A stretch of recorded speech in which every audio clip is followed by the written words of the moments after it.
Hello friends, welcome to my YouTube channel के coaching classes. Friends, जैसा कि आप लोग जानते हैं कि यूपी बोर्ड ने कोविड-19 की महामारी की वजह से 30% कोर्स कम कर दिया है। और पिछले वीडियो में मैंने आपको फिजिक्स के बारे में बताया था। अगर आपने वो वीडियो नहीं देखा है तो आप जाकर उस वीडियो को देख लीजिए। तो चलिए हम देख लेते हैं कि कक्षा 12 की रसायन विज्ञान में से कौन से चैप्टर में से कौन से टॉपिक्स हटाए गए हैं या फिर कोई चैप्टर ही हटा दिया गया है। हम ये पूरा अच्छे से डिस्कस करेंगे। पिछले वीडियो में मैंने फिजिक्स के बारे में क्या क्या हटाया गया है पूरा डिस्कस किया था। उसका वीडियो अगर आपने ना देखा हो तो डिस्क्रिप्शन में उसका लिंक दिया है, जाके आप उस वीडियो को देख लीजिए। और शिकायत आई थी उस वीडियो में, सर बहुत छोटा छोटा लिखा है तो मतलब दिख नहीं रहा है। दरअसल उस वीडियो में मैंने क्या किया था कि वेबसाइट की डायरेक्ट जो लिखावट थी उसको कॉपी करके मैंने उस पर आपको दिखाया था, इसलिए वो नहीं दिख रहा होगा। इस बार मैंने क्या किया है, वेबसाइट से डायरेक्ट यूपी बोर्ड की जो वेबसाइट है वहाँ से डायरेक्ट मैंने नोट किया है और नोट करके आपको आज बता रहा हूँ कि क्या क्या हट गया है। देखिए फ्रेंड्स, जो चीज़ें हट गई हैं उन्हें आप मत पढ़िए, क्योंकि आपका जो समय है वो फालतू चला जाएगा। जो चीज़ें आपके सिलेबस में बची हैं सिर्फ उन्हीं को पढ़िए, क्योंकि जो एग्ज़ाम बनेगा आपका उन्हीं टॉपिक से बनेगा जो 70% में है। और जो 30% टॉपिक्स हटा दिए गए हैं उनको अगर आप पढ़ रहे हो तो आप फालतू पढ़ रहे हो, या पढ़ चुके हो तब भी फालतू पढ़ चुके हो। ठीक है, अब आगे से जो आपको पढ़ना है वो केवल 70% जो दिया गया जो बचेगा, ये 30% हटा करके जो 70% बचेगा उसमें से आपको पढ़ना है, वही पढ़ना है। तो हम यहाँ पर डिस्कस करेंगे वो 30% कोर्स जो हट गया है। चैप्टर वाइज हम यहाँ पर डिस्कस करेंगे कि कौन कौन सा हटा है। तो सबसे पहले हम डिस्कस करेंगे ठोस अवस्था के बारे में। ठोस अवस्था जो है हमारा इकाई 1 है, फर्स्ट इकाई यानी फर्स्ट लेसन। ठीक है, फर्स्ट लेसन हमारा है ठोस अवस्था। ठीक है, सॉलिड। तो हम सॉलिड के बारे में डिस्कस करें तो इसमें से दोस्तों आप पढ़ते थे एक बैंड सिद्धांत। ठीक है, विद्युत एवं चुंबकीय गुण धातुओं का बैंड सिद्धांत एक होता था, वो दोस्तों यहाँ से हटा दिया गया है। ठीक है, बैंड सिद्धांत जो है वो क्या किया गया है, हटा दिया गया है। इसके अलावा आपका चालक, अर्धचालक और कुचालक और पी टाइप अर्धचालक, ये वाला भी आपका क्या किया गया है, टॉपिक हटा दिया गया है। क्योंकि ये टॉपिक आप फिजिक्स सेकंड में पढ़ते हो, इसलिए यहाँ से इसको हटा दिया गया है। ठीक है, उसके बाद में हम बात करते हैं दोस्तों विलयन की। तो विलयन जो है आपका वो विलयन से आपका असामान्य आणविक द्रव्यमान और वांट हाफ गुणांक, ये भी आपका क्या किया गया है, हटा दिया गया है। इसके बाद में अगर हम बात करें दोस्तों इकाई 3 की, तो इकाई 3 में आपका जो है वैद्युत अपघटन के नियम। ठीक है, इसमें से सिर्फ प्रारंभिक विचार ही हटाए गए हैं। ठीक है, बाकी इसका गणितीय रूप जो है अभी। और आगे की बात करें तो आपका शुष्क सेल हटा दिया गया है, वैद्युत अपघटनी सेल हटा दिया गया है। ठीक है, गैल्वेनी सेल भी अब नहीं है, ये अच्छा खासा पेपर में पूछा भी जाता था, गैल्वेनी सेल वो भी हटा दिया गया है। सीसा संचायक सेल भी आपका हटा दिया गया है, ईंधन सेल भी हटा दिया गया और संक्षारण जिससे क्वेश्चन लगातार बन रहा था वो भी अब हटा दिया गया है। इसके बाद में हम बात करते हैं फ्रेंड्स इकाई 4 की, यानी कि रासायनिक बलगतिकी की। अगर मैं बात करूँ, वेरी मोस्ट इम्पोर्टेंट चैप्टर था। ठीक है, रासायनिक बलगतिकी से एक न्यूमेरिकल जरूर आता था। और इसमें से जो है क्या क्या हटाया गया देख लेते हैं। संघट्ट सिद्धांत की अवधारणा। फ्रेंड्स, यहाँ पर संघट्ट सिद्धांत की जो अवधारणा है वो हटा दी गई है और उसका प्रारंभिक परिचय हटाया गया है। गणितीय विवेचना इसकी नहीं हटाई गई है, वो अभी भी है। सक्रियण ऊर्जा की बात करें तो सक्रियण ऊर्जा आपकी हटा दी गई है। आर्हेनियस का समीकरण हटा दिया गया है, इंपॉर्टेंट था आर्हेनियस का समीकरण, ये भी हट गया है। इसके बाद में हम बात करते हैं कि फ्रेंड्स की आगे इकाई 5 में क्या क्या हटाया गया है। तो इकाई 5 की मैं बात करूँ यानी कि पृष्ठ रसायन की, तो पृष्ठ रसायन में आपका समांगी उत्प्रेरण, विषमांगी उत्प्रेरण दोनों हटा दिया गया है। यहाँ पर मैं विषमांगी लिखना भूल गया हूँ, तो वो यहाँ पर लिखा तो है, खैर वैसे लिखा है समांगी और विषमांगी उत्प्रेरण दोनों हटा दिए गए हैं। ठीक है, सक्रियता हटा दी गई है, एंजाइम्स हटा दिए गए हैं, उत्प्रेरण भी हटा दिया गया है, पायस और पायसों के प्रकार भी हटा दिए गए हैं। इसके बाद में मैं चलता हूँ इकाई 6 पर, यानी कि तत्वों के निष्कर्षण के सिद्धांत एवं प्रक्रम। फ्रेंड्स, ये पूरा चैप्टर ही हटा दिया गया है।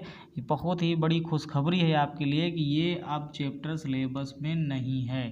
70% वाले सिलेबस में ये चैप्टर नहीं है, इसको हटा दिया गया है, इसे आपको इस बार नहीं पढ़ना है। इकाई 7 की बात करें तो पी ब्लॉक के तत्व आ जाते हैं। तो पी ब्लॉक के तत्वों में आपके वर्ग 15 के तत्वों में से नाइट्रोजन के ऑक्साइड हटा दिए गए हैं, केवल इनकी संरचना को ही हटाया गया है। बाकी इनके जो गुण हैं वो सारे दिए होंगे, उनको आपको पढ़ना पड़ेगा। फास्फोरस के अपरूप की बात करें तो फास्फोरस के अपरूप भी हटा दिए गए हैं, यानी कि लाल फास्फोरस और सफ़ेद फास्फोरस पहले जो पढ़ते थे आप, उनको अब आपको पढ़ने की ज़रूरत नहीं है। फास्फोरस के अपरूप हटा दिए गए हैं।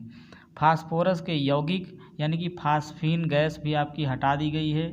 PCl3 भी हट गई है। और ये यानी कि फास्फोरस टेट्राक्लोराइड और फास्फोरस पेंटाक्लोराइड का विचरण दोनों ये हटा दिया गया है। ऑक्जेलिक अम्लों का प्रारंभिक परिचय भी फ्रेंड्स हटा दिया गया है। मैं वर्ग 16 की बात करूं तो इसमें सल्फ्यूरिक अम्ल का औद्योगिक निर्माण जो हुआ करता था, कोल्बे विधि टाइप का, वो सब यहाँ से हटा दिया गया है। अब मैं चलता हूँ इकाई 8 में, यानी कि डी ब्लॉक और एफ ब्लॉक के एलिमेंट्स पर। तो डी ब्लॉक एलिमेंट्स और एफ ब्लॉक एलिमेंट्स की मैं बात करूँ तो यहाँ पर आपका पोटेशियम डाइक्रोमेट जो आता था और पोटेशियम परमैंगनेट जो होता था, यानी कि K2Cr2O7 और KMnO4, पोटेशियम डाइक्रोमेट और पोटेशियम परमैंगनेट जो था आपका, इसका जो औद्योगिक निर्माण था, ठीक है, इसका जो विचरण था, विचरण मतलब निर्माण, ठीक है, तो ये जो निर्माण था इन दोनों का वो हट गया है और इनके गुणधर्म भी हटा दिए गए। कुल मिला के पोटेशियम डाइक्रोमेट और पोटेशियम परमैंगनेट को हटा दिया गया है, ऐसा आप समझ लीजिए, इन्हें पढ़ना ही नहीं है। लेंथेनाइड्स की मैं बात करूँ तो यहाँ से लेंथेनाइड्स का एक गुण है रासायनिक अभिक्रियाशीलता। ये लेंथेनाइड्स का एक गुण होता है, ठीक है, एक विशेषता होती है लेंथेनाइड्स की, रासायनिक अभिक्रियाशीलता। ये भी दोस्तों अब हटा दिया गया है। एक्टिनाइड्स की मैं बात करूं तो यहाँ से आपका इलेक्ट्रॉनिक विन्यास एक्टिनाइड्स का पहले पूछा जाता था, अब नहीं पूछा जाएगा, ये हटा दिया गया है। ऑक्सीकरण अवस्थाएं हटा दी गई हैं एक्टिनाइड्स की। और लेंथेनाइड से तुलना जो करते थे हम, लेंथेनाइड्स और एक्टिनाइड्स में क्या अंतर है, वो डिफरेंस भी अब नहीं आएगा। कुल मिला के अगर देखा जाए तो लेंथेनाइड्स और एक्टिनाइड्स का सामान्य परिचय ही बहुत ज़रूरी है। सामान्य परिचय इनके बारे में थोड़ा बहुत पढ़ लीजिए बस, बाकी इसमें से नहीं पूछा जाएगा। अब मैं चलता हूँ इकाई 9 पर। तो दोस्तों अब हम चलेंगे इकाई 9 पर, देखेंगे इकाई 9 में क्या क्या है। तो फ्रेंड्स यहाँ पर इकाई 9 की मैं बात करूँ तो आपका चैप्टर आ जाता है उपसह संयोजक, ठीक है, यौगिक। उपसह संयोजक यौगिक में बात करूँ तो इसमें संरचना एवं त्रिविम समावयवता ये हटा दिया गया है आपका, समावयवता अब नहीं है। धातुओं के निष्कर्षण हटा दिया गया है, गुणात्मक विश्लेषण हटा दिया गया है, जैविक निकायों में उपसह संयोजन यौगिकों का महत्व, ये टॉपिक्स आपके चैप्टर नंबर 9 उपसह संयोजक में से हटा दिए गए हैं। चैप्टर नंबर 10 पे मैं चलूँगा तो यहाँ से हेलो एल्केन और हेलो एरीन, ये आपका नया शब्द है, नया चैप्टर है, इसका नाम है हेलो एल्केन और हेलो एरीन। तो यहाँ से मैं देखता हूँ कि dichloromethane, trichloromethane, tetrachloromethane, iodoform, freon, DDT के उपयोग, पर्यावरण पर प्रभाव, ये टॉपिक्स आपके चैप्टर नंबर 10 से हट गए हैं, इन्हें नहीं पढ़ना है। आप ये सारे टॉपिक्स एक साफ पेज पर जो फेयर बनाएंगे, फेयर के पहले पेज पर आप सिलेबस लिखेंगे, फिर फेयर बनाएंगे, क्योंकि अगर आप सिलेबस नहीं लिखेंगे तो आपको पता नहीं होगा क्या क्या हट गया है। और अपनी बुक में भी टिक कर लीजिएगा, या फिर इसको एक साफ पेज पर लिख लीजिए। और ये जो इसमें दिख रहा है जो हटा हुआ है, इसको आपको नहीं पढ़ना है और अपनी किताब में इसको हटा देना है, जहाँ जहाँ हेडिंग हो वहाँ वहाँ कट लगा देना है, यानी इसको नहीं पढ़ना है। इकाई 11 यानी कि चैप्टर नंबर 11 पे चलेंगे तो इसमें देखेंगे कि एल्कोहल, फिनल व ईथर इस चैप्टर का नाम है। इसमें से मेथेनॉल और एथेनॉल के उपयोग सिर्फ हटाए गए हैं, बाकी सब कुछ है। मेथेनॉल और एथेनॉल के उपयोगों को हटा दिया गया है। अब इकाई 12 यानी कि चैप्टर नंबर 12 में मैं चलूँगा, जिसका नाम है नाइट्रोजन युक्त कार्बन यौगिक। इसमें से साइनाइड, आइसोसाइनाइड और डायजोनिक लवण, ये चीज़ें हटा दी गई हैं। साइनाइड, आइसोसाइनाइड और डायजोनिक लवण, इसको हटा दिया गया है।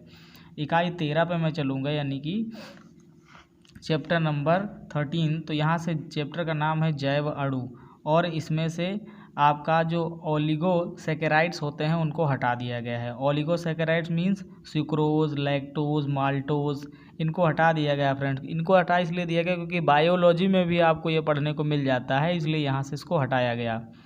पॉलीसैकेराइड्स की बात करें तो स्टार्च, सेलुलोज, ग्लाइकोजन ये सब हटा दिया गया है। एंजाइम, हार्मोन केवल विचार, ठीक है, संरचना नहीं हटेगी। जो है एंजाइम्स और हार्मोन्स जो हैं उनके केवल विचार हट गए हैं और इनकी संरचना अभी भी आपको याद करनी पड़ेगी।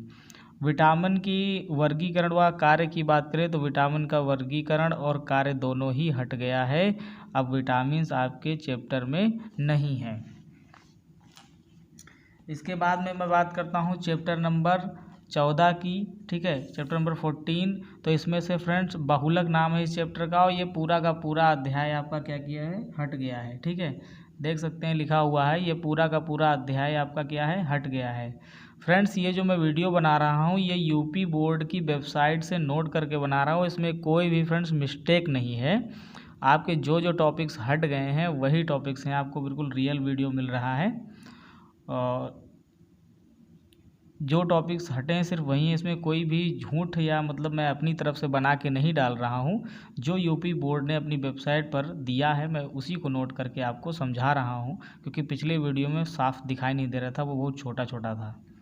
इकाई 15 की बात करेंगे, चैप्टर 15 की, तो इसमें दैनिक जीवन में रसायन, दैनिक जीवन में रसायन की बात करेंगे तो इसमें औषधियों में रसायन पीड़ाहारी, ठीक है, प्रशांतक पूर्तिरोधी, विसंक्रमी, सूक्ष्म जैविक प्रतिजनन क्षमता औषधि, प्रतिजैविक, प्रतिअम्ल, प्रतिहिस्टैमिन, ये जो टॉपिक्स मैंने पढ़े फ्रेंड्स ये टॉपिक हटा दिए गए हैं। शायद ये जो है आपके बायोलॉजी से रिलेटेड होंगे, इसलिए ये टॉपिक्स आपके सारे क्या किए गए हैं, हटा दिए गए हैं। तो फ्रेंड्स आपने यहाँ पर देखा कि यूपी बोर्ड का जो 30% कोर्स है रसायन विज्ञान का वो क्या है और क्या चीज़ इसमें हटी है, वो आपने आज पूरी तरीके से समझा। फ्रेंड्स अगर आपको ये वीडियो पसंद आया हो तो अपने दोस्तों को व्हाट्सएप ग्रुप पे शेयर कीजिए और हमारे वीडियो को लाइक कीजिए, चैनल को सब्सक्राइब ज़रूर कीजिए ताकि आपको आने वाले समय में ऐसी ही इम्पोर्टेंट जानकारियाँ मिलती रहें। और इस लॉकडाउन में आप पढ़ते रहिए, रोज़ सुबह उठकर सबसे पहले एक टारगेट सेट कीजिए, चाहे आप छोटा सा टारगेट सेट कीजिए और उस टारगेट को अचीव करने में पूरा समय लगाइए अपना। Thanks for watching my video.